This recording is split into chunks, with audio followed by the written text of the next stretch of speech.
महत्त्वाची घडामोड राज्यात वाढत्या अवकाळी पावसाच्या आणि कडाक्याच्या उन्हाच्या पार्श्वभूमीवर आपत्ती व्यवस्थापन विभागानं कंबर कसली।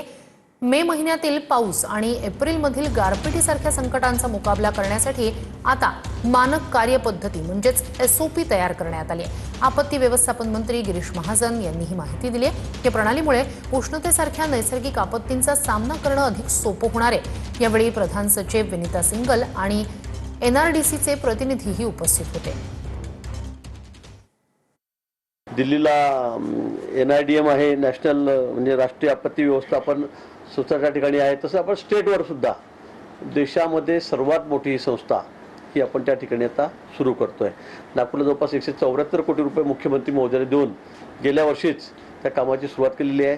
आपण तिथेच MIDC मध्ये 12 एकर जागा आपल्याला या ठिकाणी अलॉट झालेली आहे, कामाला सुरुवात झालेली आहे। पूर आला तर त्याच्यासाठी सगळी आपल्याकडे व्यवस्था आहे, पण उन्हासाठी व्यवस्था नाही आहे आणि हा सर्वात मोठा भाग आहे खरं म्हणजे या विषयातला। आणि म्हणून सगळी ही व्यवस्था या वर्षीपासून आपण या ठिकाणी करत आहोत आणि यावर खरंच चांगलं रिसर्चही झालं पाहिजे, ट्रेनिंगही झालं पाहिजे की यातून वाचवण्यासाठी आपण काय केलं पाहिजे।